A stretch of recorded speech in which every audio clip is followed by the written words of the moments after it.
dificuldades técnicas com os alunos, eu botei até meu iPad aqui do lado para ver se abria. Não, tá perfeito, assim. Muito bom. Vocês estão me ouvindo bem, me vendo bem, né? Sim. Tá. Então, eu queria primeiro agradecer o Hector pelo convite. Nossa, é uma tremenda honra estar falando aqui para vocês e de um tema que todos aqui da otologia e do CDA são mestres do assunto. Então, a minha ideia aqui com relação a esse tema foi mostrar para vocês, primeiro, um histórico sobre a triagem auditiva neonatal universal aqui no Brasil e o que a gente tem de mais recente com relação às etiologias da perda auditiva. Então, historicamente, aqui na escola, em 1989, quando eu ainda era R3 da Otorrino, por um pedido pessoal da doutora Maria Cecília Martinelli Ório, que era a chefe, é a chefe atual do grupo de aparelhos de amplificação sonora individual dos ASES da Fono, ela me pediu para que eu passasse a atender as crianças portadoras de perda auditiva. Então, ainda durante o meu R3, a gente criou esse ambulatório que, na verdade, tinha uma preocupação maior em fazer um diagnóstico da perda auditiva dessa população de crianças e adolescentes que ela atendia. Durante o período desse ambulatório que a gente funcionou, né, um ambulatório de um médico só, a gente atendeu mais de 500 crianças e adolescentes no serviço. Esse trabalho, a gente criou um protocolo de atendimento e, graças a isso, a gente conseguiu produzir 5 trabalhos científicos que a gente apresentou na Academia Americana, tanto na ASPO como na Academia Americana de Otologia.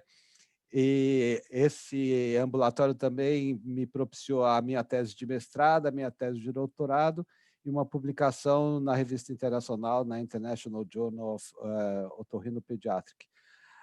Mas era um atendimento muito amador.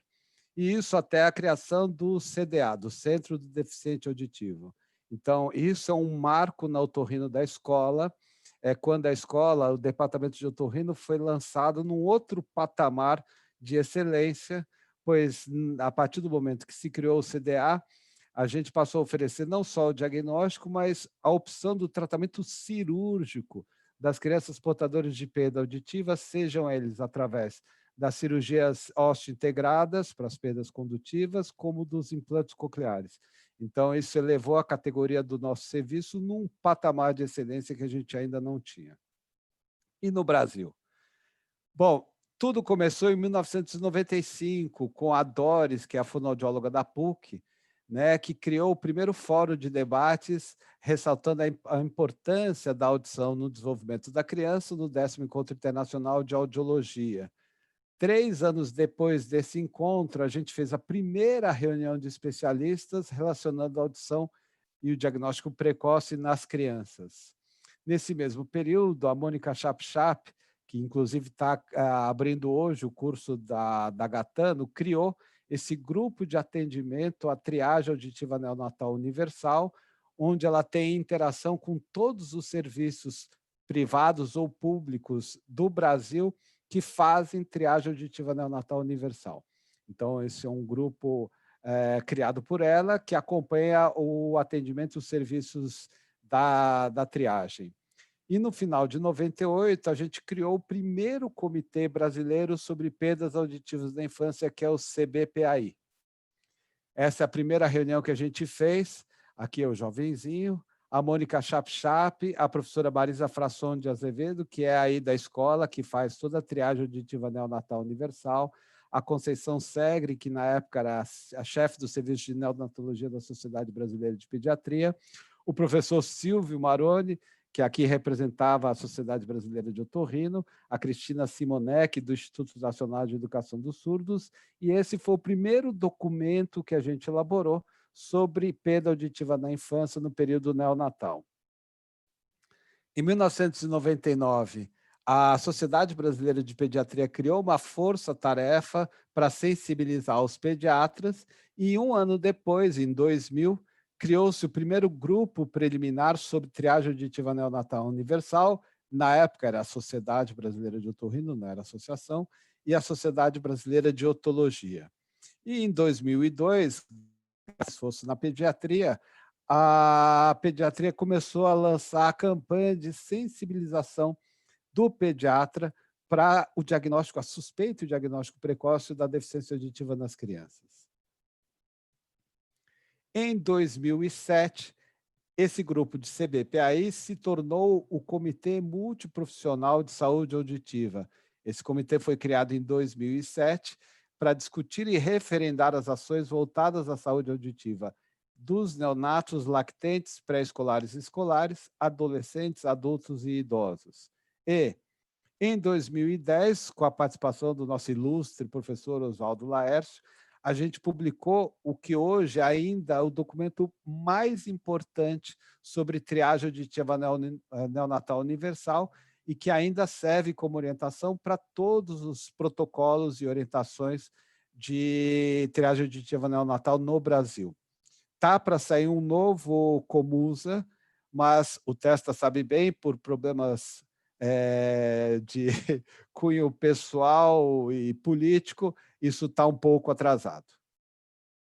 Em 2010 também, a gente viu finalmente a aprovação da lei do teste da orelhinha, da triagem auditiva neonatal universal, que coincidentemente agora está completando 10 anos da implantação desta lei.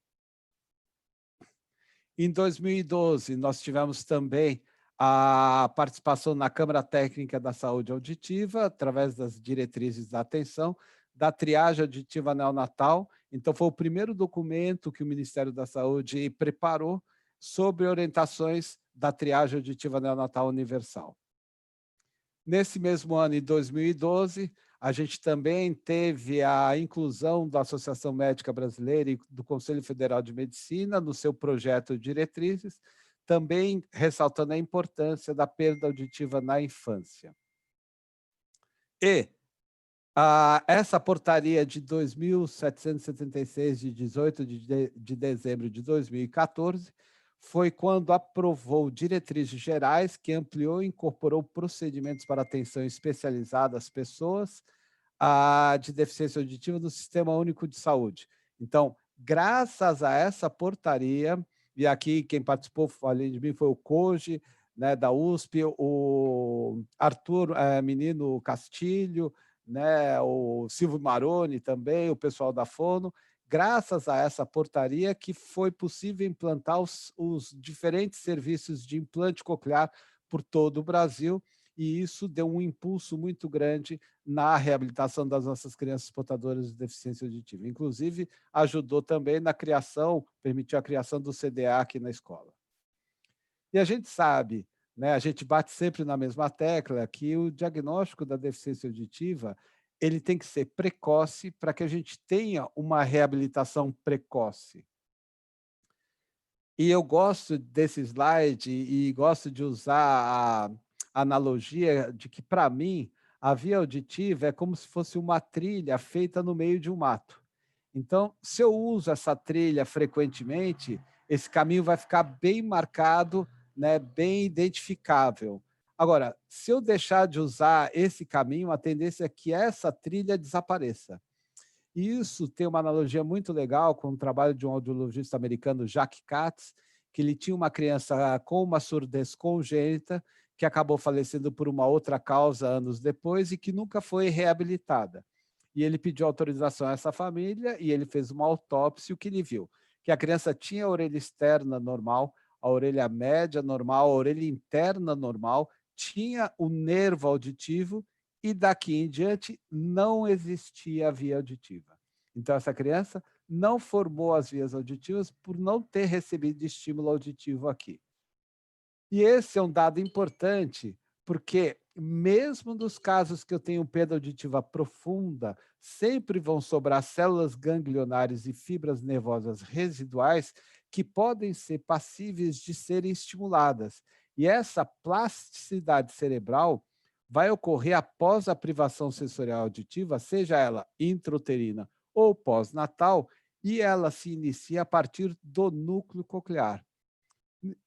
Nesse estudo do Nadol, Young e Klein, de 89 ainda, ele mostrou que, independente das diferentes etiologias de surdez que a gente tem, sempre teremos gânglios, células do gânglio espiral, que podem ser passivas de ser estimuladas eletricamente através do implante coclear.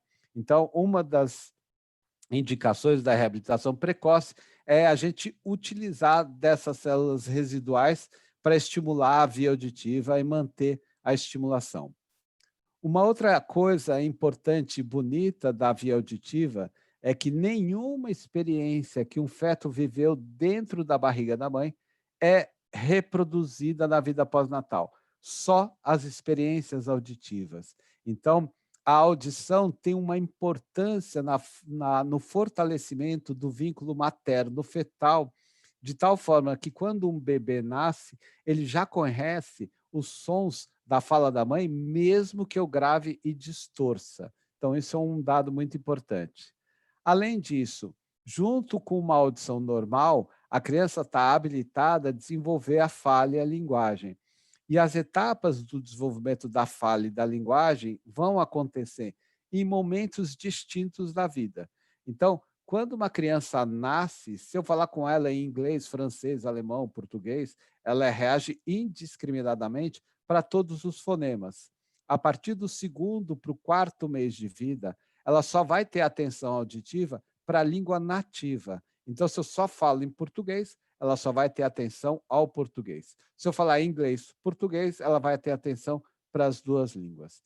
E ao primeiro ano de idade, essa janela do desenvolvimento fonológico se fecha. E um bebê com 1 ano de idade, que fala apenas monossílabos intencionais e palavras justapostas, já conhece auditivamente todos os fonemas da língua nativa. Então, a gente fala que se a criança chega para a gente após o primeiro ano de vida, eu perdi grande parte da plasticidade neuronal da via auditiva e eu perdi a base do desenvolvimento da fala e da linguagem. Então, quanto mais tarde essa criança chegar para a gente, mais sequelas em desenvolvimento de fala e linguagem ela vai ter. E a segunda etapa do desenvolvimento da fala e da linguagem é a semântica, que vai até os 4 anos de idade, que é quando a criança vai entender os nuances da fala, a ironia, o sarcasmo que a gente coloca no tom da fala, que pode dar um sentido completamente inverso do que a gente está falando. E a última etapa da aquisição da fala e da linguagem é a aquisição do código de linguagem escrito, que é o segundo código de linguagem e que vai se completar por volta dos 20 anos de idade. Então, vocês veem que esse desenvolvimento começa intrauterinamente e se fecha após a vida pós-natal por volta dos 20 anos de idade. Eu até falo para os alunos brincando que se a gente falar com uma criança como um corintiano, mano, ele vai falar que nem corintiano. E se eu falar como português, ele vai falar como português. E se eu não falar, ele não vai falar. Então, depende muito da estimulação auditiva que a gente vai oferecer para essa criança. E das doenças que são passíveis de serem triadas ao nascimento. Eu vou aqui pedir uma permissão aos colegas, mas eu não posso deixar de citar aqui o teste do pezinho, a fenilcetonúria. Então, a tese de doutorado do meu pai, Fernando José de Nóbrega, defendida aí na Escola Paulista de Medicina em 1967, mostrou a alta incidência da fenilcetonúria na população pediátrica brasileira e, junto com o pessoal da PAI, eles foram e criaram o teste do pezinho. Então, eu cito sempre para os meus alunos e residentes que uma tese de doutorado feita aqui na Escola Paulista de Medicina teve o poder de mudar a política de saúde pública de um país, para mostrar a importância do trabalho que a gente desenvolve e faz, que às vezes a gente acha que não tem grande importância. Muito bem, e o teste do pezinho, que todo mundo já conhece, identifica 1 em cada 10 mil. E o nosso teste da orelha identifica em 30 em cada 10 mil, mostrando que há alta incidência da deficiência auditiva no nosso meio. E, em qualquer lugar no mundo, o nosso objetivo é que a triagem auditiva seja universal, ou seja, testar a audição de todos os bebês que nascem, sejam eles normais ou com algum indicador de risco, de forma objetiva, antes da alta do berçário.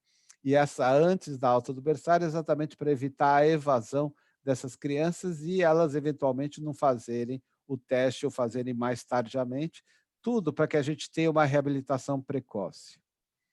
Esse é o último documento do Joint Committee on Infant Hearing de 2019, é um calhamaço de 44 páginas, e esse documento é importantíssimo porque ele acaba orientando todos os outros documentos que vão ser produzidos no mundo, é como se fosse a nossa Bíblia com relação à triagem auditiva neonatal universal.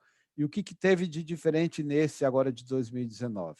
A primeira coisa é que ele acrescentou, e esse é a primeira nota técnica que o Comusa lançou de 2020, que é uma adequação dos indicadores de risco para a deficiência auditiva, a inclusão da Zika vírus, a microcefalia, a hidrocefalia como fatores de risco, o resto mais ou menos que foi mantido.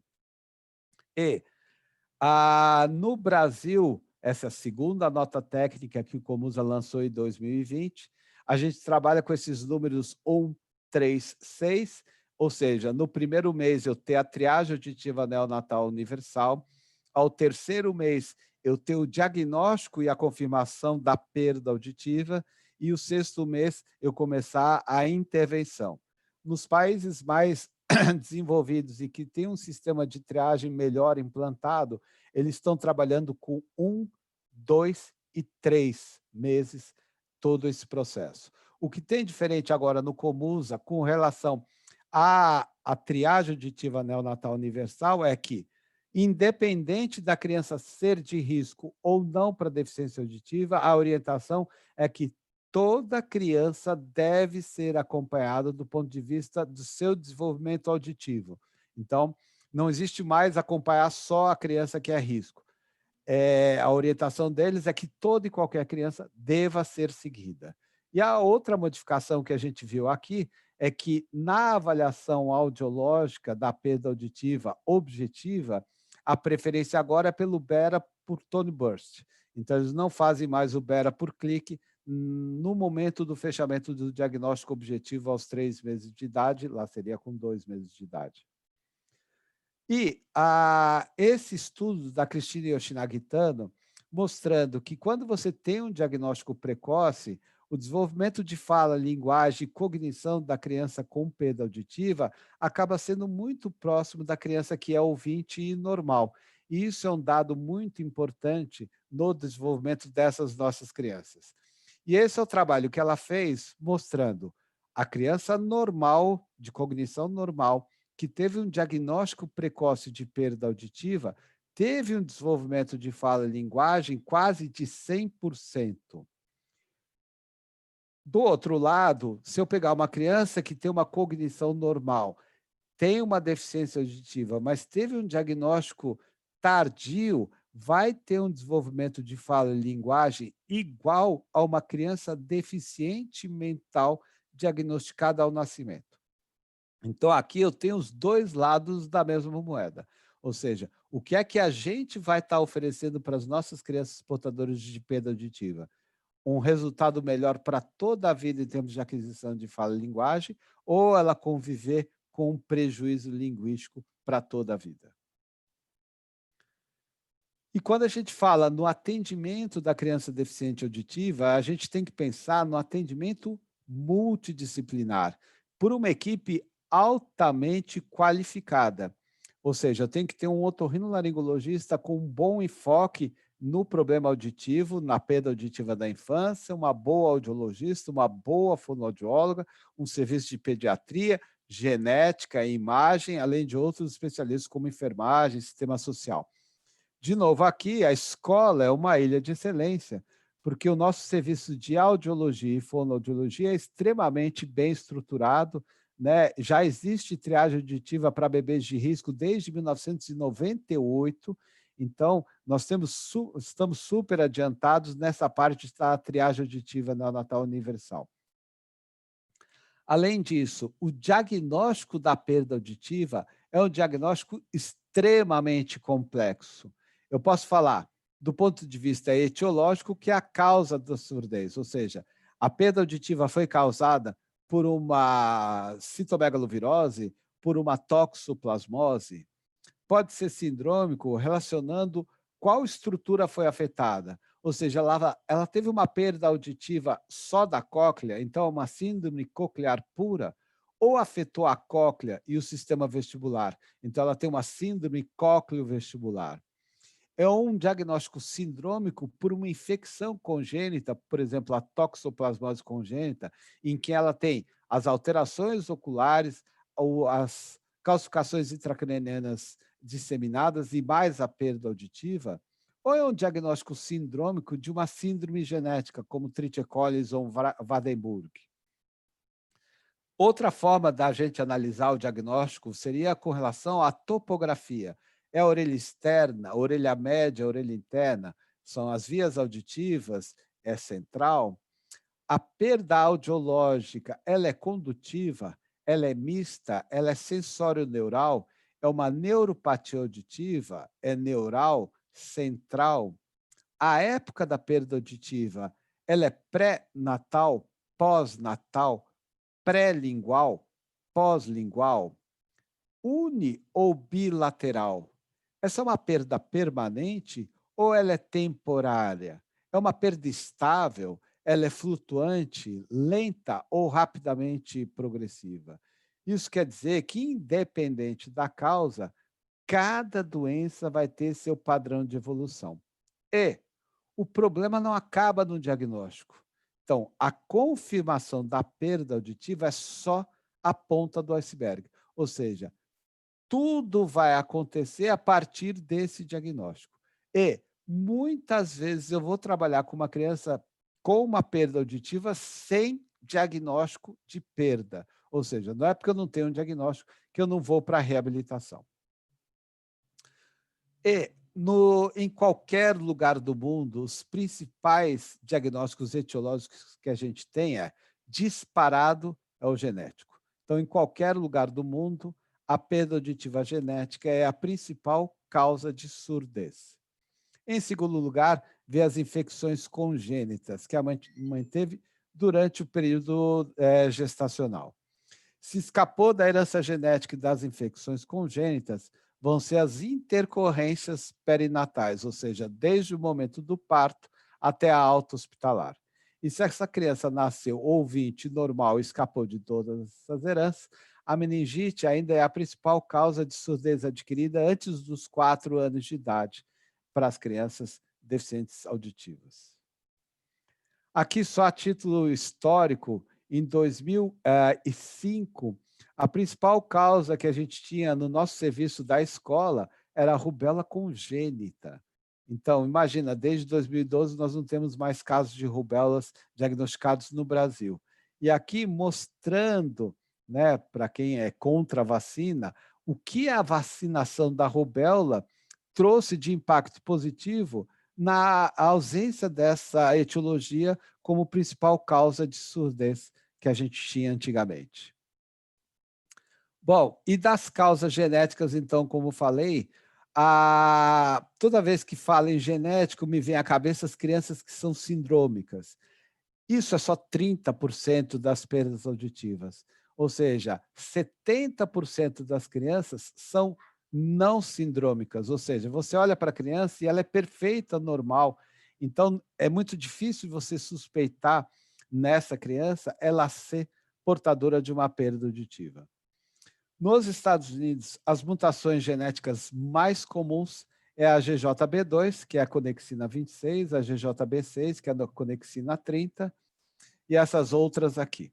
No Brasil, o que a gente tem, por conta da nossa herança italiana, espanhola e portuguesa, é a mutação 35DLG, que é a GJB2, da conexina 26, e a GJB6. Além disso, a mutação mitocondrial A1555G, que associa a deficiência auditiva e aminoglicosídeos. E aqui a importância do aconselhamento genético pré-natal.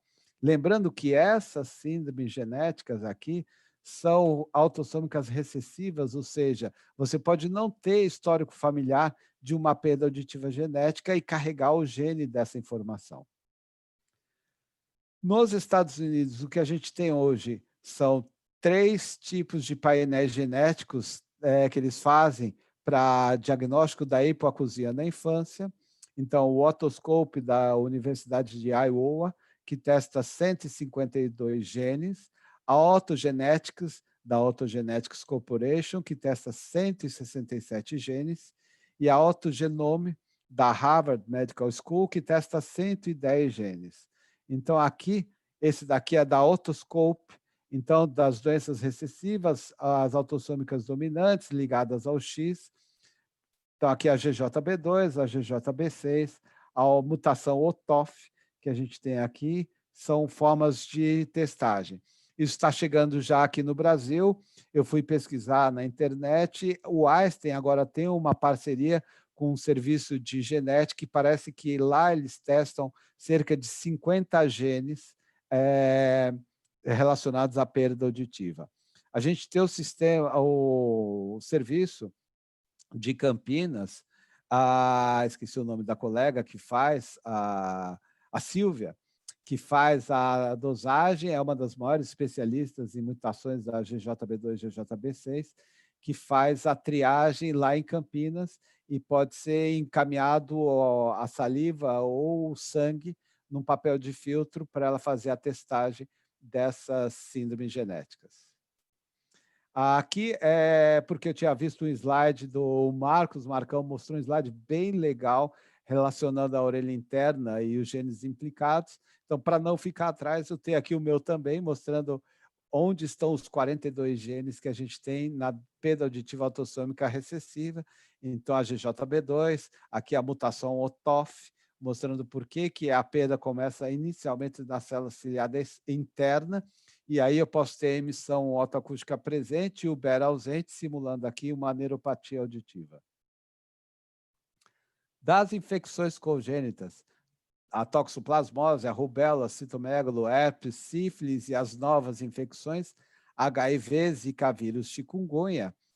O que a gente tem hoje é, de novo, esse Joint Committee on Infant Hearing de 2019 enfatiza muito o valor da citomegalovirose como uma etiologia muito importante para o diagnóstico de surdez na infância. Esse é um estudo da Sharon Cushing, que foi apresentado o ano passado no Congresso Mundial de Otorrinopediatria, lá em Buenos Aires, e ela é do Serviço do Canadá.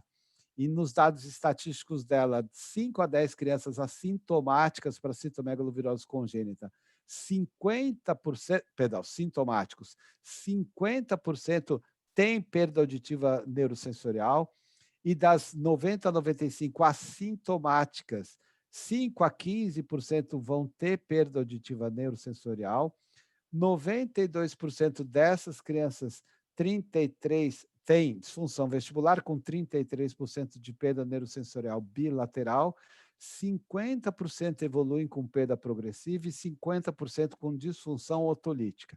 E ela mostrou aqui os dados muito interessantes. Então, na triagem que eles fizeram, eles tiveram 58 casos de citomegalovirose congênita. Desses, 16 foram excluídos, sobraram 42. Desses, 54 que tinham perda auditiva, 54% foram perdas unilaterais. Desses que tinham audição normal, 56 evoluíram para perda progressiva da audição, então bi e unilateral, e 57% das crianças desse estudo foram para implante coclear. E os dados que a gente tem aqui no Brasil? Então, esse é o dado mais recente que a gente tem da Aparecida Yamamoto, que ela apresentou aqui na IAP em 2020. Então, existe uma soroprevalência materna de mais de 96% das mães. Elas fizeram um estudo de tiragem neonatal da citomegalovirose antes da alta hospitalar. Então, em mais de 11 mil recém-nascidos, 67 tinham um teste positivo para citomegalovirose congênita, ou seja, 6 em cada 1.000 recém-nascidos vivos. Muito bem, quase 12% tiveram surdez neurosensorial. Das crianças que eram sintomáticas ao nascimento, 50% tinham surdez bilateral. Das crianças que nasceram assintomáticas, quase 7% tiveram manifestação de perda, 1 bilateral, 3 com surdez unilateral profunda, mostrando que essa parcela aqui são crianças que não seriam identificadas pela triagem neonatal se não tivessem feito o teste de triagem. E aqui mostrando, iam ficar com um diagnóstico de uma perda progressiva de etiologia desconhecida. Dos 22 casos de surdez permanente, ou seja, 1,8 em cada 1.000 nascidos vivos, 36,5% eram de citomegalovirose. Ou seja, a citomegalovirose foi responsável por 1/3 de todos os casos de surdez permanente ao nascimento. Ou seja, 3 em cada 10 surdez permanente pela infecção congênita pelo citomegalovírus.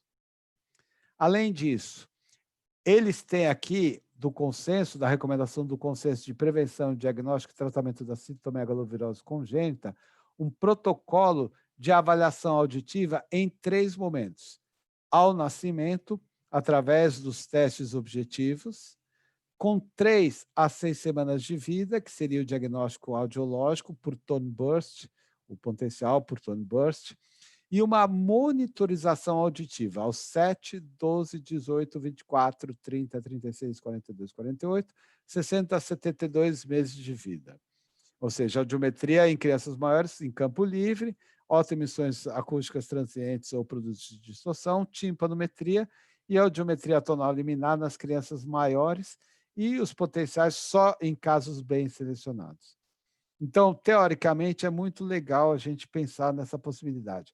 Agora, vocês imaginam a disponibilidade dos serviços de saúde pública para estarem recebendo todas essas crianças para fazer todo esse acompanhamento e o que isso não vai causar para a família em termos de desgaste financeiro e desgaste físico e psicológico.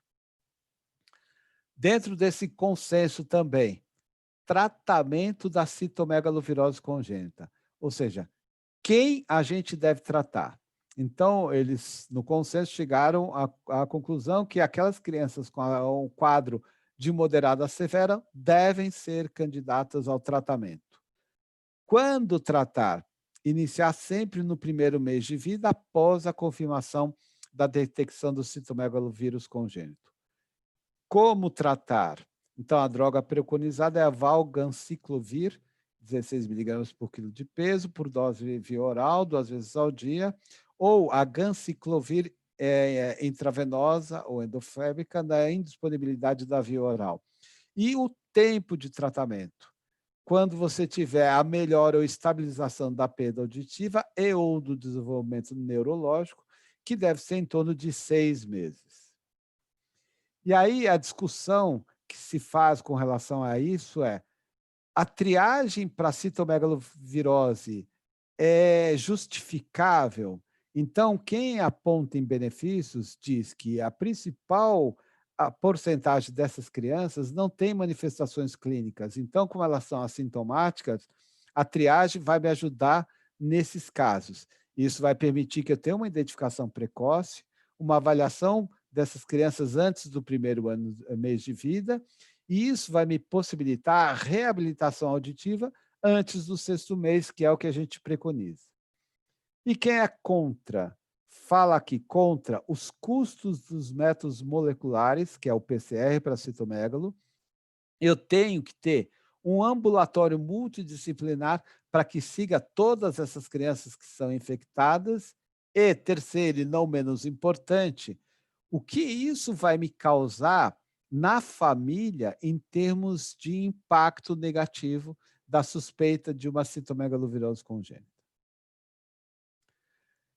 O dado mais recente que a gente tem agora da literatura foi apresentado na coalizão da Organização Mundial da Saúde, que foi agora, dia 15 de outubro, apresentado por essa médica, Claire Otero, da Universidade de Duke, sobre o desenvolvimento de vacinas para citomegalovirose como prevenção de uma perda auditiva.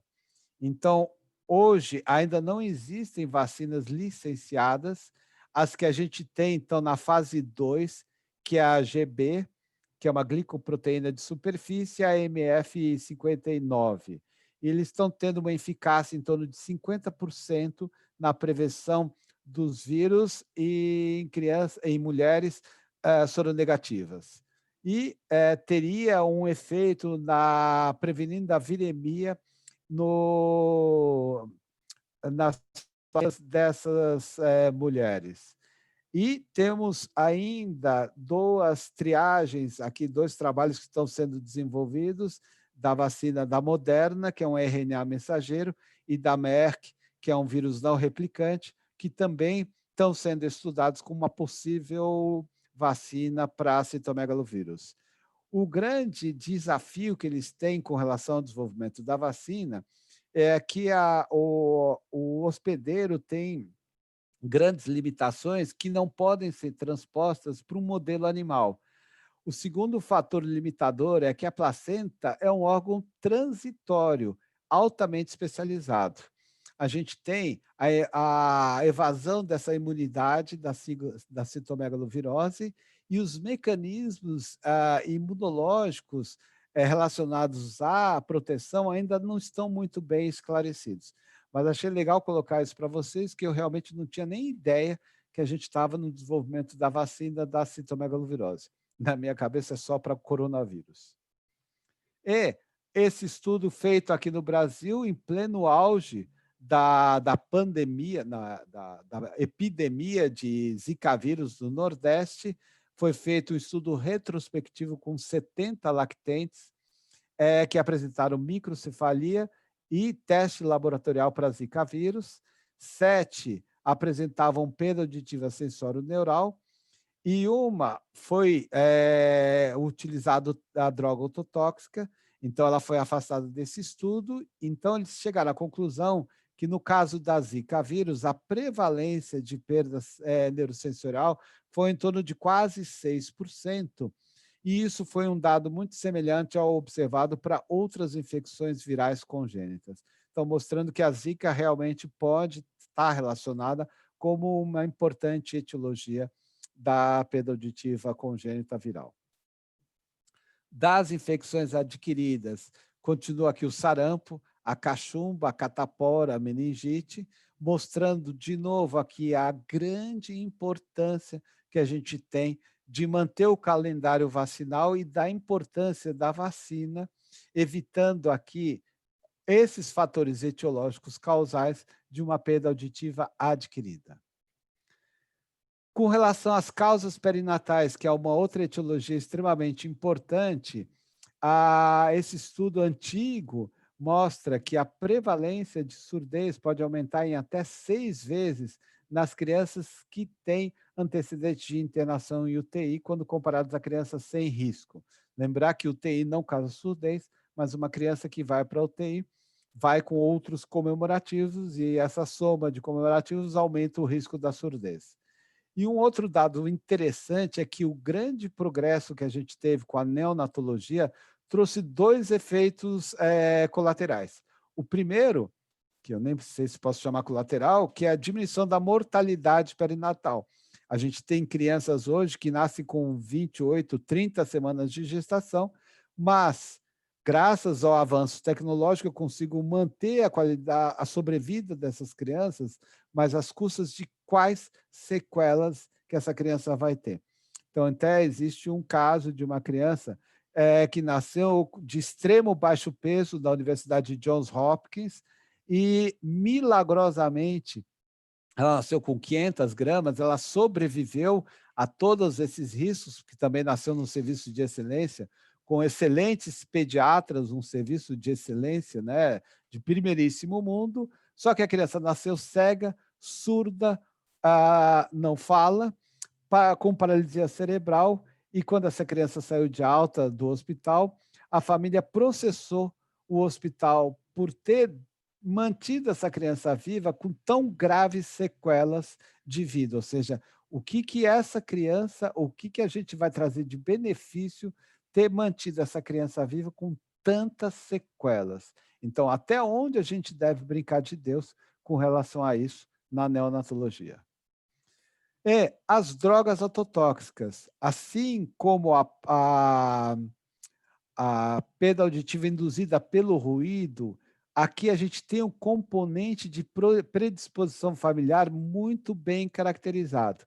Então, existe uma DA não sindrômica, que é a mutação mitocondrial A1555G, e isso vai conseguir explicar porque as crianças que estão lá no berçário, na UTI, e que receberam a mesma droga ototóxica para o mesmo tipo de septicemia, para o mesmo agente bacteriano, uma ficou com uma perda auditiva importante e a outra passou lisa e não teve nada. O meu filho, inclusive, foi um prematuro de 37 semanas de gestação, nasceu com 1,8 kg, recebeu aminoglicoside por 10 dias. Eu até me preparei para ter um filho portador de deficiência auditiva e ele não teve nenhum tipo de perda auditiva. Então, provavelmente, na minha família, eu não fiz esse estudo genético, mas aqui a gente não deve ter essa mutação mitocondrial e, por isso, o fato de ele ter tomado a droga ototóxica provavelmente não causou a perda auditiva. Bom, o que eu aprendi nesses anos todos trabalhando com perda auditiva em crianças? Primeira coisa, doenças distintas podem causar o mesmo tipo de perda, ou seja, ou meningite ou uma citomegalovirose, eu posso ter uma perda... Oi, Felipe.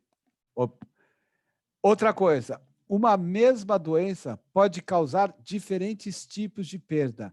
Então, por exemplo, a meningite pode estar uma perda unilateral, uma perda flutuante, perdas bilaterais ou perdas que se recuperam, mostrando que cada tipo de perda vai ter seu próprio padrão de evolução. E como a gente trabalha a reabilitação da criança deficiente auditiva? A gente deve se utilizar de todos os canais de comunicação e aprendizagem que eu uso numa criança ouvinte, que é o visual, o auditivo, o táctil, sinestésico, para armazenamento e resgate de dados.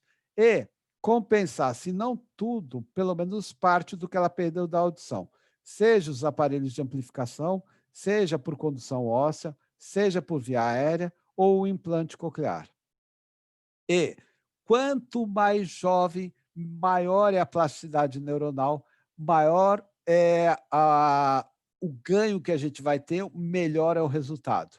Lembrar que o principal fator estimulador dessa criança portadora de deficiência auditiva é o som, mas mesmo no implante coclear, eu usando o estímulo elétrico, isso vai ser similar ao som, e isso vai prevenir a privação sensorial, mesmo eu não usando o som para a estimulação das vias auditivas.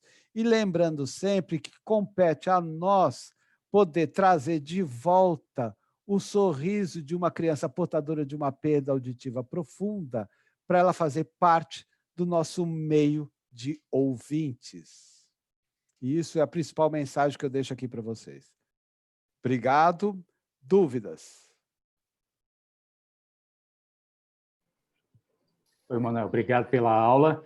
Eu só queria reforçar para os nossos residentes e queria pedir para você voltar em como a gente deve fazer a triagem auditiva neonatal. Então, todo mundo sabe que começa com emissões otoacústicas, de preferência ainda no berçário, de preferência ainda antes da alta do bebê, mas a partir daí, qual a sequência de investigação? Você poderia voltar, só para ficar bem claro para os residentes, Manuel, por favor? Posso.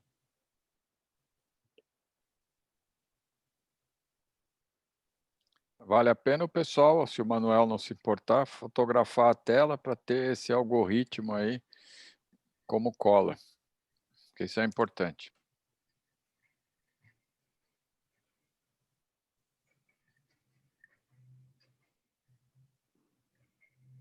Espera que está aqui, eu não... Só um minutinho. Primeiro eu preciso aqui. Então já tinha aparecido.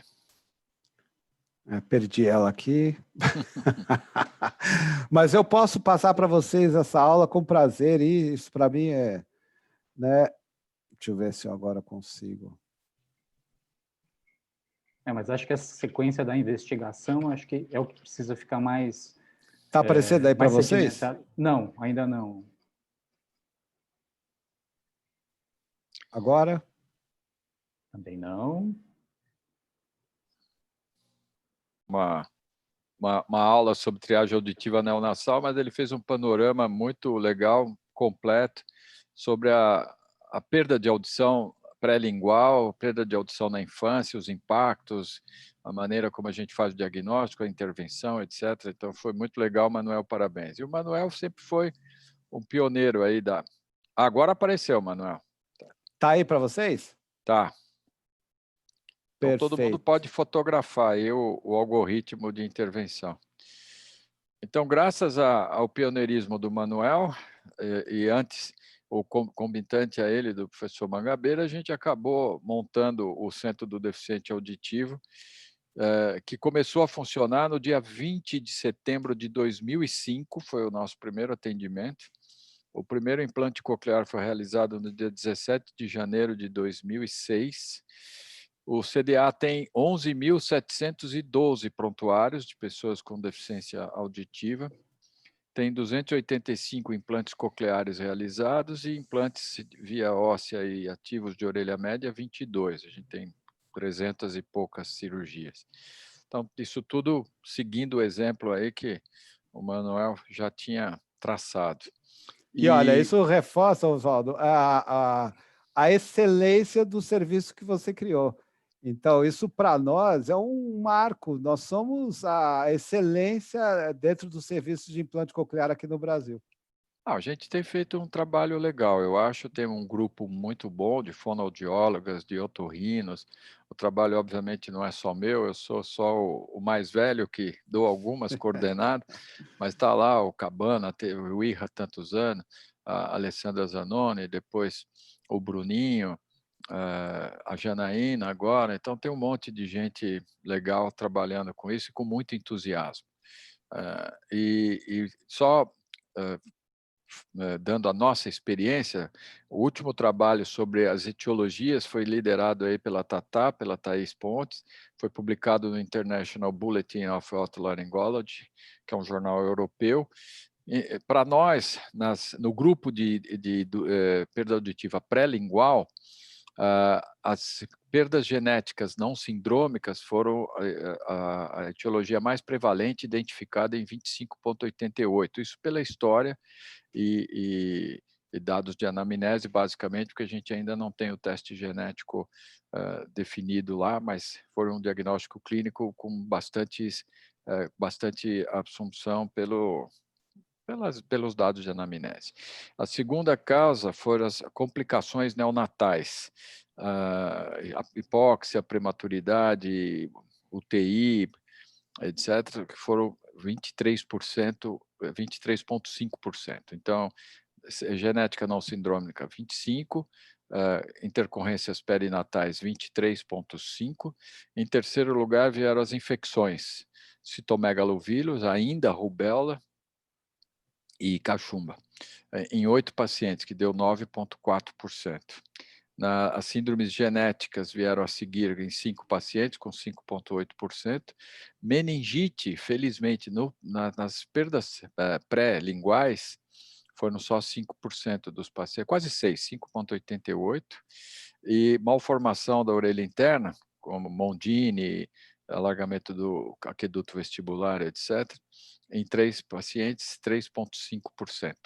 Neuropatia auditiva em 3,5% e ototoxicidade em 2%. O que melhorou, que a gente ficou mais feliz, é que a etiologia indefinida, que a gente não conseguiu identificar, ficou em 20%. Então, o Manuel mostrou super bem que antigamente era 36%, 40%, agora pelo menos reduzimos a metade, mas ainda temos 20% de diagnósticos etiológicos não finalizados, porque a gente vai precisar mesmo melhorar o mapeamento genético, etc. Então, esse trabalho está publicado no International Bulletin agora de 2019. Então, eu queria agradecer de novo, Manuel, obrigado por ter trilhado o caminho inicial que viabilizou tudo isso, e parabéns pela aula. E parabéns pelo serviço de vocês. Eu lembro que o professor Mangabeira foi o primeiro a fazer implante coclear no Brasil. né? O nosso serviço foi o primeiro a ter implante coclear, mas antes do CDA, a cirurgia de implante coclear era uma coisa extremamente esporádica, instável, e não tinha assim a gente não tinha uma sequência. E a partir de agora, com o CDA, a gente consegue ter praticamente cirurgias mensais. Agora o CDA é o que mais opera na pandemia. A gente está operando toda terça-feira desde julho. O Cabana e o Bruninho são ávidos por um implantezinho, então não estão perdoando nenhuma terça aí. Viu? Show de bola. E orgulho de fazer parte desse serviço. Ótimo, gente. Mais alguma pergunta, alguma consideração? Marcão, Testa, Ronaldo. Só parabenizar o Manuel. A gente tem dificuldade, né, nos testes genéticos. Tem alguns laboratórios em São Paulo, inclusive, que fazem aquela triagem específica para o GJB2 e B6 e a expandida, eles têm, se eu não me engano, 107 genes. Só que isso é feito mandado fora do país, tanto que o prazo de retorno do resultado demora em torno de 45 dias. E o grande problema é que muitos convênios não cobrem ainda, né, esse teste. E são testes muito caros. O RDO e o Genetics, eles fazem o painel para 103 genes aqui no Brasil, mas custa R$4.000 e é difícil o convênio pagar. Então, esse ainda é um fator limitante grande. A Janaína está tentando ver se consegue uma verba na FAPESP aí, para junto com o pessoal da genética aí da escola, a gente conseguir comprar os kits para rodar os exames aí. Vamos ver se a gente consegue. Aliás, a Janaína mandou uma pergunta aqui no chat. Gostaria de saber até quando tratar o citomegalovírus. Então, eles falam que a partir do momento que você tem um diagnóstico, pelo menos 6 vezes de tratamento ou até você observar uma melhora ou estabilização do quadro auditivo e do quadro neurológico. Acabei de enviar aí para o Hector a aula disponibilizada em PowerPoint, então depois, se vocês quiserem pedir para o Hector, está toda a aula já passada por WhatsApp aí. Legal, gente. Mais alguma pergunta? Hora do café. Hora de almoço já, né? Quase almoço. Agora tem que tomar o drink para aumentar o apetite.